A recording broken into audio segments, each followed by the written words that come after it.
News ని మీకు సమర్పిస్తున్నవారు Lakshmi Nilayam gated community apartment Shyamalanagar extension 11th line Guntur. నమస్కారం. సిటీ న్యూస్ కి స్వాగతం. వైసీపీ అధ్యక్షుడు జగన్ మావిగన్ మేనిఫెస్టోతో వెళ్తే ఒక్క సీటు కూడా దక్కదని మంత్రి గుమ్మడి సంధ్యారాణి ఎద్దేవా చేశారు. మంగళగిరిలోని టీడీపీ కేంద్ర కార్యాలయంలో ఆమె మీడియాతో మాట్లాడారు. జగన్ చేస్తున్న నిలకడలేని మాట వల్ల నష్టం జరుగుతూ ఉంటే ఆ పార్టీలోని సీనియర్ నాయకులు ఎందుకు మాట్లాడడం లేదని ప్రశ్నించారు.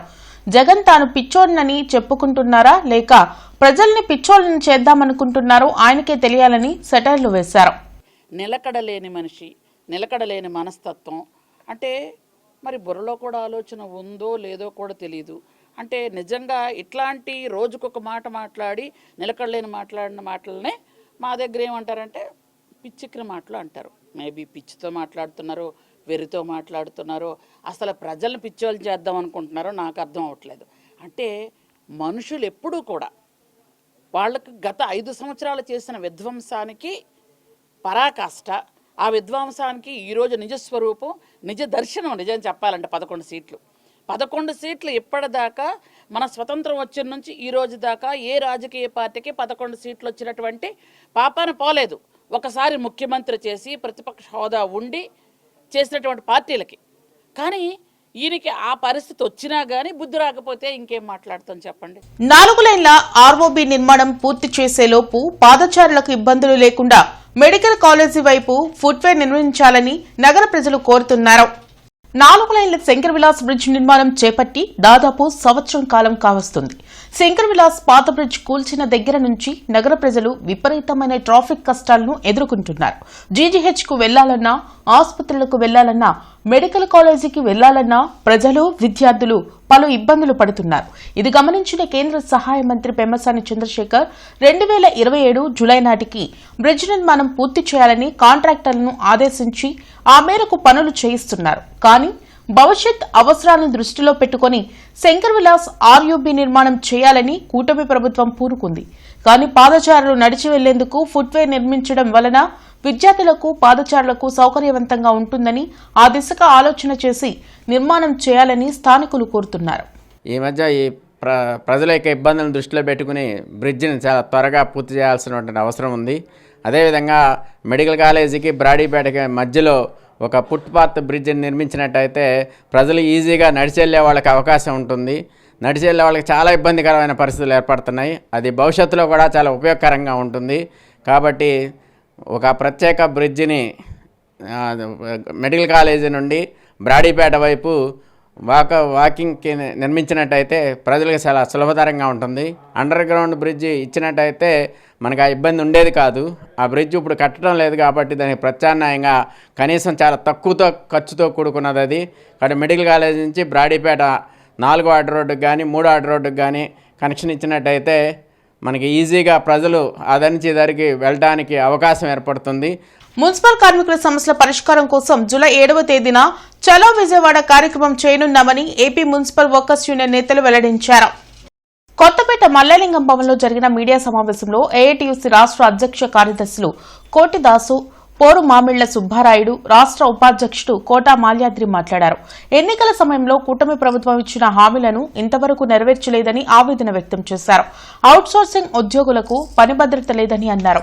గత 2 ఏళ్లుగా చనిపోయిన వారి స్థానంలో ఇంతవరకు నియామకాలు చేపట్టలేదని మండిపడ్డారు. 7 డిమాండ్లతో కూడిన విజ్ఞాపన పత్రాన్ని ప్రభుత్వానికి సమర్పించామని, దానిపై ఇంతవరకు ప్రభుత్వం స్పందించలేదని అన్నారు. ఈ కార్యక్రమంలో నగర అధ్యక్షులు కోటి వీరాంజనేయులు, చల్లా మరియదాసు, బి తిరుమల, సిహెచ్ విజయ్ కుమార్ తదితరులు పాల్గొన్నారు. అవుట్సోర్సింగ్లో పనిచేస్తున్నటువంటి పరువు సేవ సిబ్బందులందరినీ కూడా పర్మనెంట్ చేయండి అని చెప్పేసి ఈ ప్రభుత్వం అసలు చెవులో అసలు వేసుకుంటున్నటువంటి దాఖలాలే లేవు. గడిచినటువంటి ఈ రెండు నెలల్లో కనీసం దాని మీద కసరత్తుగా ఏం చేశాము, ఎంతవరకు సాధ్యమవుతుంది, సాధ్యం కాదా, లేకపోతే ఇంకా ఈక్వల్ వర్క్ ఈక్వల్ పే ఇస్తామా అనేటువంటిది కూడా ఇవాళ జవాబుదారితనంగా రాష్ట్ర ప్రభుత్వం చెప్తున్నటువంటి పరిస్థితి లేనటువంటి దశల్లోనే ఇవాళ రాష్ట్ర వ్యాప్తంగా గత నెల మాసంగా ఆందోళన కార్యక్రమాలు నిర్వహించాం. రాష్ట్ర వ్యాప్తంగా కొన్ని చోట్ల అయితే ఏకంగా కమిషనర్లకు చెప్పులు కూడా బహుకరించాం. మీరు మాకు చెప్పులు ఇవ్వకపోతే మేమని తెచ్చినటువంటి తీసుకోండి అని చెప్పేసి పరికరాలు లేని చోట్ల కూడా వాటన్నింటి మున్సిపాలిటీలకు అప్పచెప్పినటువంటి పరిస్థితి మరి నెరవేర్చాలని కూడా కోరుతా ఉన్నాం. సమయకాలంలో ఏదైతే ఈ హామీలు ఇచ్చారో హామీలు అవి కూడా నెరవేర్చిన పరిస్థితి. గ్రాడ్యుయేట్కి సంబంధించి ఆప్కాస్ కార్మికులు రిటైర్మెంటు 62 నుంచి 60కి తగ్గించారు. దీన్ని 62గా కొనసాగించాలని, అట్లాగే రిటైర్మెంట్ రోజున ఆబ్కాస్ వర్కర్లకు 1,70,000 గ్యారెంటీ ఇవ్వడానికి గత ప్రభుత్వం కాలంలో ఒప్పుకోవడం జరిగింది. దాన్ని కొనసాగించాలని ఇవన్నీ తదితర డిమాండ్లతోటి రేపు 7వ తారీఖు జరిగే సమ్మెలో మున్సిపల్ కార్మికులందరూ కూడా పాల్గొని విజయవంతం చేయాలని మీ ద్వారా కోరుతా ఉన్నాం. ఖర్చు తక్కువతో సమర్థవంతంగా పనిచేసే వైద్య విధానం ఆక్యుపంక్చర్ వైద్యమని ప్రముఖ ఆక్యుపంక్చర్ వైద్యులు డాక్టర్ ఎస్ గమనం పేర్కొన్నారు. అరండల్పేటలోని అవగాహన సంస్థ కార్యాలయంలో ఆక్యుపంక్చర్ వైద్య విధానం ఉపయోగాల గురించి ఆరోగ్య సభ జరిగింది. ఈ ఆరోగ్య సభలో ప్రముఖ ఆక్యుపంక్చర్ వైద్యులు డాక్టర్ ఎస్ గమనం, డాక్టర్ హుస్సేన్ ప్రసంగించారు. ప్రస్తుత జీవన విధానంలో వస్తున్న దీర్ఘకాలిక రోగాలకు ఆక్యుపంక్చర్ వైద్యం సమర్థవంతంగా పనిచేస్తుందన్నారు. మందులు వాడకుండా కేవలం నాడీ వ్యవస్థను యాక్టివేట్ చేయడం ద్వారా పలు వ్యాధులు నయం చేయవచ్చన్నారు. ప్రధానంగా పెద్ద వయస్సు వారిలో వచ్చే పక్షవాతానికి ఆక్యుపంక్చర్ వైద్యం అద్భుతంగా పనిచేస్తుందన్నారు. ఈ కార్యక్రమంలో కొండవీటి జోజయ్య, చల్ల అంజురెడ్డి, కొండ శివరాంరెడ్డి తదితరులు పాల్గొన్నారు. మనము కొన్ని వ్యాధులకు అలోపతి మీద ఆధారపడాలి, తప్పదు. ఇప్పుడు యాక్సిడెంట్ అయ్యి కాలు చెయ్యి ఇరిగినప్పుడు మనకు దానికి అలోపతినే ఇది. కానీ చిన్నదానికి పెద్దదానికి ఇవాళ జరుగుతున్నది ఏంటంటే మందులు విపరీతంగా వాడుతున్నారు. దానివల్ల మందుల వల్ల వచ్చేటువంటి సైడ్ ఎఫెక్ట్స్, మళ్ళీ మందులు. దీంతో ఏమైపోతుందంటే ఆకుపంచర్ ఏం చెప్తుందంటే నీ శరీరమే నీ రోగాలను నయం చేస్తుంది. కాబట్టి శరీరంలో సహజంగా వచ్చేటువంటి జ్వరము, తలనొప్పి, జలుబు, మోషన్స్ అవుతాయి. ఈ సిస్టమ్ అంతా ఏంటంటే వీటిని హీలింగ్ రియాక్షన్స్ అంటారు. అంటే జబ్బును తగ్గించుకోవటానికి శరీరం పడే తపన. మనం ఏం చేస్తున్నామంటే వాటిని రోగాలుగా భ్రమించి మందులతో అణిచివేస్తున్నాం. విద్యుత్ రంగంలో వెంటనే పీఆర్సీ కమిటీని నియమించాలని, కాంట్రాక్ట్ కార్మికులను రెగ్యులరైజ్ చేయాలని కోరుతూ రౌండ్ టేబుల్ సమావేశం జరిగింది. పాతగుంటూరులోని సిఐటియు కార్యాలయంలో United electricity employees union, United electricity contract union నేతలు రౌండ్ టేబుల్ సమావేశంలో పాల్గొన్నారు. ఉద్యోగులు ఎదుర్కొంటున్న పలు సమస్యలపై చర్చించారు.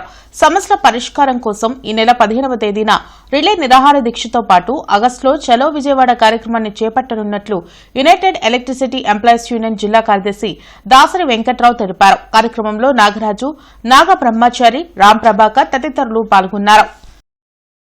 సంవత్సర కాలం నుంచి పెండింగ్లో ఉన్నాయి. ఈ సమస్యల్ని అన్ని పరిష్కారం చేయాలని చెప్పేసి యునైటెడ్ ఎలక్ట్రిసిటీ ఎంప్లాయీస్ యూనియన్గా, అట్లానే కాంట్రాక్ట్ వర్కర్స్ యూనియన్గా మేము కార్యక్రమాలు నిర్వర్తిస్తున్నాం. ఈ నెల 15వ తేదీ 3 కంపెనీల పరిధిలో రిలే నిరాహార దీక్షలు చేయాలని, అట్లానే ఆగస్టు 10వ తేదీ చలో విజయవాడ కార్యక్రమాన్ని నిర్వర్తించాలని చెప్పి మా రాష్ట్ర కమిటీ నిర్ణయించింది. దానిలో భాగంగా ఈరోజు మన రౌండ్ టేబుల్ సమావేశం గుంటూరులో జరుగుతుంది. ప్రతి సోమవారం కలెక్టరేట్, ఎస్పీ, కార్పొరేషన్ కార్యాలయంలో ప్రజా ఫిర్యాదుల పరిష్కార వేదిక కార్యక్రమాన్ని నిర్వహిస్తున్నారు. ప్రజలు తమ సమస్యలు అధికారుల దృష్టికి తీసుకెళ్లి వాటిని పరిష్కరించుకోవాలని ఉన్నతాధికారులు సూచించారు. కార్పొరేటర్ కార్యాలయంలో సీజీఆర్ఎస్ జరగనుంది. జిల్లా, నియోజకవర్గ, మండల స్థాయిలో ఈ ప్రజా ఫిర్యాదుల పరిష్కార వేదిక కార్యక్రమం నిర్వహించనున్నారు. ప్రజలు తమ అర్జీలను meekosan.ap.gov.in లో కూడా నమోదు చేసుకోవచ్చని కలెక్టర్ సాయికాంత్ వర్మ సూచించారు. ఫిర్యాదుల స్టేటస్ ను 1100కి కాల్ చేసి తెలుసుకునే అవకాశం ఉందన్నారు. అలాగే రెవెన్యూ సమస్యల పరిష్కారం కోసం రెవెన్యూ క్లినిక్లను సద్వినియోగం చేసుకోవాలని పేర్కొన్నారు. భారత ఎన్నికల సంఘం చేపట్టిన సర్ ఎన్యూమరేషన్ గడువును 4 రోజుల పాటు పొడిగించాలని మాజీ ఎమ్మెల్సీ కెఎస్ లక్ష్మణరావు కోరారు. రాజ్యాంగ స్ఫూర్తికి భిన్నంగా ఎన్నికల సంఘం సర్ కార్యక్రమాన్ని చేపట్టిందని, దీనివల్ల ప్రజాస్వామ్యంకు విఘాతం కలుగుతుందని మాజీ ఎమ్మెల్సీ కెఎస్ లక్ష్మణరావు తెలిపారు. రామన్నపేటలోని జనచైతన్య వేదిక కార్యాలయంలో వల్లంరెడ్డి లక్ష్మణ్ రెడ్డి, రమేష్ పట్నాయక్, సురేష్ తదితరులతో కలిసి ఆయన మీడియాతో మాట్లాడారు. ప్రస్తుతం ఉన్న ఓటర్ల జాబితా నుంచి ఓట్లు తొలగించే కుట్రలు జరుగుతున్నాయని, ప్రతి ఒక్కరూ అప్రమత్తంగా ఉండి తమ ఓటు పోకుండా చూసుకోవాల్సిన అవసరం ఉందని లక్ష్మణరావు చెప్పారు. అనేక జిల్లాల సమాచారాన్ని మనం చూస్తే సుమారు 40% మాత్రమే తిరిగి వచ్చింది. గుంటూరు లాంటి జిల్లాలో 48% మాత్రమే తిరిగి వచ్చింది. అంటే ఇంకా 10 రోజుల సమయం మాత్రమే మిగిలి ఉంది. ఈ 10 రోజుల్లో మహా వస్తే ఇంకో 30% రావచ్చు. అంటే ఇంకా 30% రాకుండా అయిపోదు. కాబట్టి ఈరోజు ఈ మీడియా సమావేశంలో మేము డిమాండ్ చేస్తుంది అందరం కూడా ఆంధ్రప్రదేశ్లో సర్ ప్రక్రియకు సంబంధించి, ఈ ఎన్యూమరేషన్ ప్రక్రియకు సంబంధించి ఇంకో 4 రోజులు గడువు పెంచాలి. జూలై 14 నుంచి కనీసం ఆగస్టు 14 దాకా పెంచాలి.